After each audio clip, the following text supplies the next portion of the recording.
It really is extraordinary times just to see what is happening with the British government. Look, there'll be many people in this country who would never been fans of British government over the decades, but what we are seeing under Boris Johnson is absolutely unprecedented. Now, Shane, you know far more about politics. It's been your life. You're one of the best analysts on it. I'm surprised that you're surprised by the way they're behaving. I mean, the Brits have always done this. The French, we bandy that old phrase of perfidious Albion around. The French came up with that about 250 years ago. They've been doing this forever. And I mean, talk to the people in the north, you look at all the stuff that went on up there, how they behaved. I'm not at all surprised. But I'm not surprised about Boris Johnson. Everybody who's ever employed Boris Johnson has fired him for being untrustworthy or a liar. Max Hastings, he's got why would you expect him to behave any differently as Prime Minister? I don't. I suppose the point I'm making is Britain always acted in their own interest. That is absolutely true, and they didn't always act particularly honourably.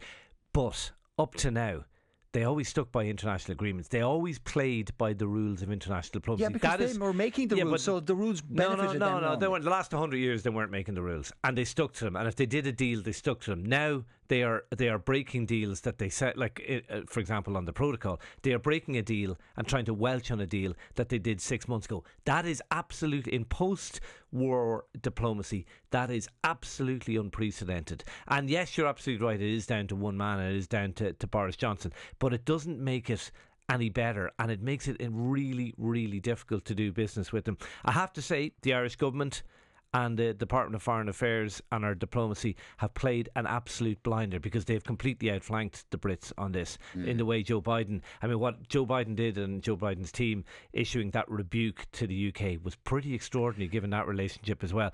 And one last point, thank God and thank our lucky stars that it is Joe Biden in the White House, because if Donald Trump was there, Donald Trump would be singing the same tune as Boris Johnson, and we really would have a mess. But credit to the Irish government, credit to Joe Biden. I just think it's a sad day that the cradle of democracy, and they call that the House of Parliament, what is it, the mother of democracy. But look, I just think it's a very sad day that a brilliant democracy, a fine democracy, is reduced to this. I think it is sad. Best example of what Boris is and how he operates was yesterday when what was his headline? Oh, it's like a breath of fresh air about Joe Biden coming in and all the rest of it. It's not that long ago that he had his nose buried so far up Donald J's bum that I'm surprised he could breathe.